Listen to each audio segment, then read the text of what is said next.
আমি যখন কলেজে পড়তাম তখন আমাদের এক শিক্ষক বলতেন, জীবনে যা কিছু করো না কেন নিজেকে খুশি রাখার কারণ অন্য কারো মাঝে খোঁজার চেষ্টা করো না। কখনো কারোর উপর এত এক্সট্রিম লেভেলে নির্ভরশীল হবে না যাতে তোমার এক্সপেকটেশন পূরণ না হলে মন ছোট হয়ে যায়, বিশেষ করে মানসিকভাবে। তোমার মন খারাপ হলে তুমি হেমন্তের একটা গান শুনো, নিজেকে এক কাপ গরম কফি বানিয়ে দাও, বিকেলবেলা মিষ্টি রোদের আগমনে নিজের সাথে নিজে কথা বলো, পছন্দের লেখকের বই পড়ো। নিজের কোনো বিশেষ ক্রিয়েটিভিটি থাকলে সেটা নিয়ে নিজেকে ব্যস্ত রাখো। অন্যকে ব্যঙ্গ করে স্ট্যাটাস লেখা, নিজের দুঃখ দুর্বলতা জনসম্মুখে প্রকাশ করা কোনো বুদ্ধিমান মানুষের কাজ নয়। খুব বেশি মন খারাপ হলে রুম অন্ধকার করে চুপচাপ বসে থাকো, যার যার ধর্ম অনুসারে প্রার্থনা করো, পুরনো কোনো স্মৃতি মনে করে হাসো, কাঁদো, যাই করো। নিজের সাথে নিজের এমন একটা সুন্দর সম্পর্ক তৈরি করো যাতে নিজের মন খারাপের দিনগুলোতে একটা কাঁধের প্রয়োজন না হয়। যদি যদি কোনো কাজে সফল হও, নিজেকে একটা ট্রিট দাও। যদি অকৃতকার্য হও, নিজের সাথে অভিমান করো। নিজের সাথে প্রতিজ্ঞাবদ্ধ হও, তবে অন্য কারো চোখে নিজের পারফেকশন খোঁজার চেষ্টা করো না। অন্যের চোখে তোমার একটি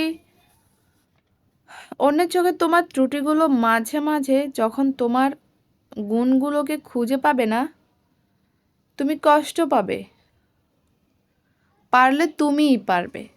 রেস্টুরেন্টে একা বসে খাওয়াটাকে নর্মালাইজ করতে হবে। পার্কে নিজের সাথে নিজে সময় কাটাতে চাওয়াকে হাস্যকর কেন মনে হবে বলো?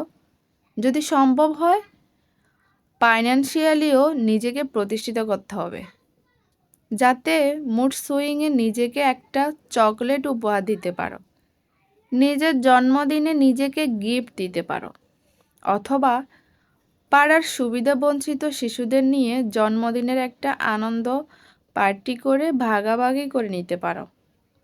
নিজের পছন্দের ড্রেসটাকে কিনে নিতে পারো একটু একটু করে টাকা জমিয়ে। মাঝে মাঝে নিজেকে একটা ফুল দিবে, ঘরের এক কোণায় ফুল থাকবে, সুন্দর একটা গন্ধ ছড়াবে, মন আপনা আপনি ভালো হয়ে যাবে। সবাইকে খুশি রাখাও তোমার দায়িত্ব না। দুনিয়ায় কারো পক্ষে সবাইকে খুশি করা সম্ভব না। যেখানে পারবে না, না বলাটাও শিখতে হবে। আমার বাবা মা আমাকে অ্যাপ্রিসিয়েট করে না, আমার বন্ধু আমাকে সময় দেয় না, আমার কাছের প্রিয়জন আমার সাথে ঠিকমতো কথা বলে না। আমার জন্য সময় নেই এইসব উপদ্রবের সৃষ্টি করবে না।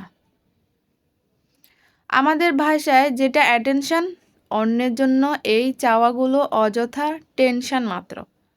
কেন নিজেকে অন্যের বিরক্তির কারণ বানাবে? একটা সুন্দর ব্যক্তিত্ব থাকা চাই।